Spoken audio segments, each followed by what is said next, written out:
Okay everyone, match day. This evening Celtic are back in action as we face Dundee at Celtic Park, hoping for a routine evening. That certainly should be the case, but it's a match we're going to have to treat seriously, and I'm sure the team will. We're chatting about that all today.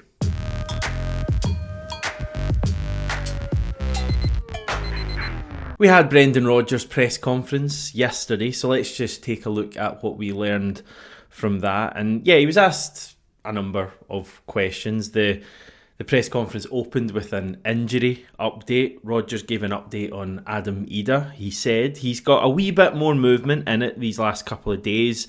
We're hopeful that he'll come out of it okay. We haven't lost him yet, so we'll wait and see what the scan says. I can't worry until I get the results back. So yeah, a number of questions. I think there was 3 or 4 questions on Idah, and each time Brendan Rodgers said, and he actually corrected a reporter at one stage who said, you know, you've lost Idah, and he said, we haven't lost him yet because we don't know exactly what the situation is. And I guess as fans we're not quite sure. Certainly doesn't seem like Idah is going to be available for tonight's game.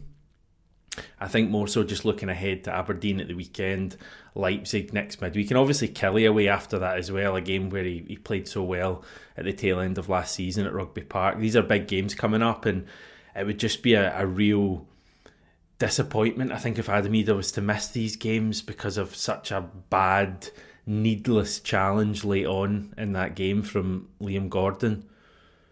Like, nobody's won out of it. Idah is potentially going to miss some time through injury. Liam Gordon's going to miss, I think, multiple matches potentially through suspension, and just so needless. And I said on Sunday after the game that Rodgers had kind of excused Liam Gordon. And to be fair, he still made that point yesterday, but I think his thoughts on the challenge had changed a little bit, and he was very openly saying it was a really bad challenge and that Stuart Kettlewell will realise that too when he actually looks at things. So yeah, I don't want to spend too much longer in that challenge, but just disappointing for Idah, but we're still waiting to find out the full situation. As I say, I don't think he'll be in the squad tonight. We may well find out more from Brendan Rodgers as well. Callum McGregor, the other player out injured at the moment, he will be back for Saturday's semi-final against Aberdeen. Worst case scenario, could also feature in tonight's game. Rodgers saying we'll just assess and see how he reacts to his bit of work that he did today. If not, then he'll definitely be fine for the weekend. So I don't expect to see Callum McGregor this evening either. Certainly not from the start. He may make the bench, but I think we will see some changes from the manager tonight. And at risk of hitting a new all-time low for Celtic AM, we did have a leaked team doing the rounds on WhatsApp yesterday, and I thought I would just share it with you. So we had Kasper Schmeichel in goal in this leaked team, back 4 of Anthony Ralston, Cameron Carter-Vickers, Austin Trusty and Greg Taylor. Midfield trio of Paulo Bernardo, Arne Engels and Luke McCowan. Hyunjun Yang on the right, Lewis Palma on the left, and Kyogo Furuhashi through the middle. So is that the team that we will see start tonight, or is this just another WhatsApp whopper? That would be 6 changes from the weekend, which seems a lot for me. Brendan Rodgers made the point after the Falkirk game, and I think it was 7 changes he made that day, that he wouldn't do that again. But I guess some of the changes are like Carter Vickers coming back in and Greg Taylor coming back in and Arne Engels coming back in. So it's not as if you'd be weakening the team there, but certainly that makes sense. I think that's the midfield I would go for tonight. I would be surprised if Yang and Palma were our wingers, but potentially Rodgers feels we need to rest the likes of Kuhn, Forrest and Maida. Yeah, interesting to find out if that is going to be the team. I guess we'll find out about 6:30 this evening. By the way, just in sticking with the team news, Dundee will be without their goalkeeper Trevor Carson this evening. He's definitely going to miss the game. That's been confirmed by their manager. John McCracken likely to come in for Dundee. And if you're wondering why that name is maybe vaguely familiar, it's because he was actually in the most recent Scotland squad for the last international break. So he's clearly a goalkeeper who is quite highly rated, and it seems like he's going to play tonight for Dundee. who are having an alright season. They're currently 8th, having won 2, drawn 3 and lost 4. Their first visit to Celtic Park since another midweek game last season, which I'm sure you'll all remember. We won 7-1 and we're actually 6-0 up at half-time. And I remember being totally blown away by that first half performance and actually hoping for double figures that night. It didn't quite happen, but that was such an outlier last season, wasn't it? Because we were going through such a bad run at home, and it felt like every single game we had at Celtic Park in that period, probably from like October all the way through to I think February when that match was, every game at Celtic Park was a bit of a slog. The team weren't hitting their groove at all, and it felt like every match was in some sort of doubt going into the last 5-10 minutes, and we conceded a lot of late goals. Motherwell, Kilmarnock, and I think we're fortunate against Ross County. And then this Dundee game came up in midweek, and I don't think anyone was really foreseeing a really big performance and a win for the team, but we were just fantastic that night. And as I say, 6-0 up at half time, some of the football we played. And I think a few days after that we went to Tynecastle and suffered that setback. But really since that game, when we had a number of interesting refereeing decisions and Yang was sent off unfortunately early on, since that point really domestically we've just been on an upward curve, and we're suddenly now got a team that, as I commented on yesterday, or a squad that is very strong. So yeah, I guess some people going along to the game tonight will probably have that last Dundee game on their minds, and it would be pretty amazing if we could get a similar kind of victory. I do think we'll score goals tonight. Even if he makes changes, I just think we have a lot of quality in there, and I don't get a sense from the team at the moment at all that they'll be like lethargic tonight at all. I just think every match for this team at the moment is a real opportunity for them to go and show what they can do, and there's such competition in all of these different areas at the moment. You take midfield, for example, and someone like Luke McCowan playing tonight is probably looking at the upcoming matches, and if he impresses tonight, he could be in the team for Leipzig maybe next midweek. He's cup tied, so he can't face Aberdeen this weekend, but he's really looking to really get himself into that first team. And like the defence as well, if Carter Vickers comes back in, it'd be great to see him next to Trusty, and I know that would be harsh on Liam Scales, but he's played virtually every game this season, so it might make sense for him to sit out, and Greg Taylor coming in. It just doesn't feel like players are coming in to this team and able to coast at all. There's just so much competition for that. So I think we'll be absolutely fine tonight. It is going to be a really interesting night this evening. A full fixture card in the Premiership. Everyone in action. The other games tonight: Dundee United versus Motherwell, Hearts versus Kilmarnock, Ross County versus Hibernian, St Mirren versus St Johnstone, the Saints Derby they should call that. And all those games at 7:45 along with our own match.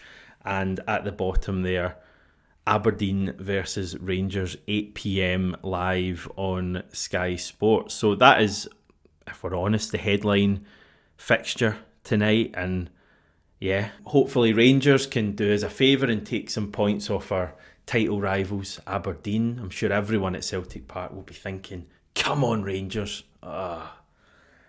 I just can't. It just doesn't sound. How did he do that? You won't be surprised to hear that Brendan Rodgers was asked about the Aberdeen versus Rangers game last night, and he gave what I thought was a brilliant answer and a line. And let's be honest with Brendan Rodgers, there's a fair chance that he's rehearsed this. There's nothing wrong with that.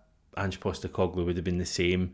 But the line was talking about Aberdeen versus Rangers. It's a big game, but we've got a massive game. And for me, that kind of sums it up. The Celtic game is what matters this evening to us, and I can't wait to stick on Celtic TV at 7 a.m. tomorrow morning, so a decent enough kick-off time for me, and watch it. And I don't know, maybe keep a wee eye on what's going on elsewhere. But it feels too early in the season for me to be focused on other matches, especially when I feel so confident about Celtic and the way we're playing and the way we're going and how we're going to be set domestically. But, midweek football, other matches going on under the lights at Celtic Park, it's always a good event. So yeah, really looking forward to the game tonight. Love midweek football, even if it's not quite Champions League stuff.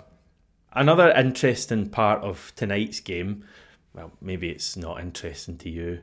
To me, well, in fact, to me, it's not interesting either.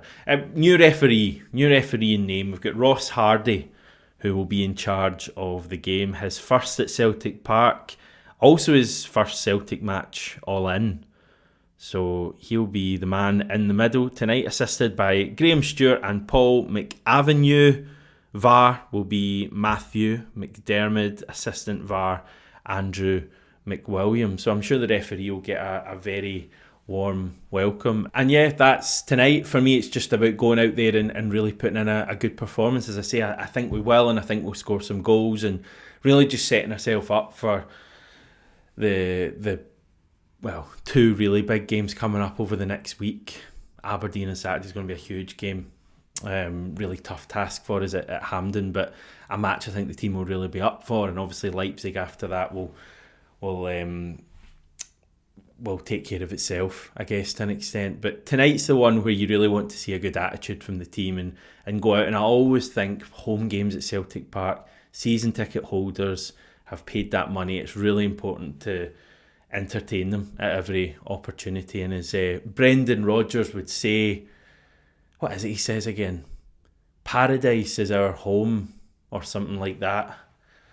I don't know. I'm sure he'll say something like that before the game. I'd like to see Kyogo start, which I think he will. I'd like to see Kyogo score and just get back to form. I think it's gone slightly under the radar over the last month or so, but I don't think Kyogo's been the Kyogo we all know and love. He's still scoring the odd goal.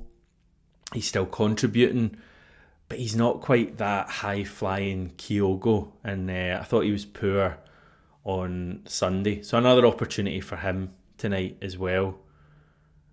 And I really would like to see him go out and score. And yeah, elsewhere, just looking to see that midfield kick on again. As I say, Luke McCowan, hopefully another big game against his former team. He seemed very excited about that prospect when he was asked after the game on Sunday. So hopefully he can go out and perform well. Just about getting maybe back to form for a few players. I mean, we've still been winning games. We've not quite been at that top level we were in the early weeks of the season, and to be honest, that's pretty natural because that was always going to take a dip at some stage. But guys like Arnie Engels, who had such a fast start at the club, hopefully he can go out and perform tonight and get that confidence up, because we're going to need him over the course of the following week. And yeah, getting Cameron Carter-Vickers back next to Austin Trusty from the start, I think would be really good to see. So yeah, plenty to be learned tonight. I'm sure you will go along and enjoy the game if you are going to Celtic Park. Enjoy it if you're watching elsewhere like me likewise. And yeah, I think it'll be a fairly routine night for Celtic tonight, and maybe a little bit of drama elsewhere. So yep, I'll head off for now. A reminder that you can listen to all of these videos as audio only podcasts. Just search Celtic AM on your podcast app of choice and subscribe. It would be much appreciated. I will return tomorrow morning looking back on the game, when I may be joined by someone else, or I may just be myself. Have a good one, everyone.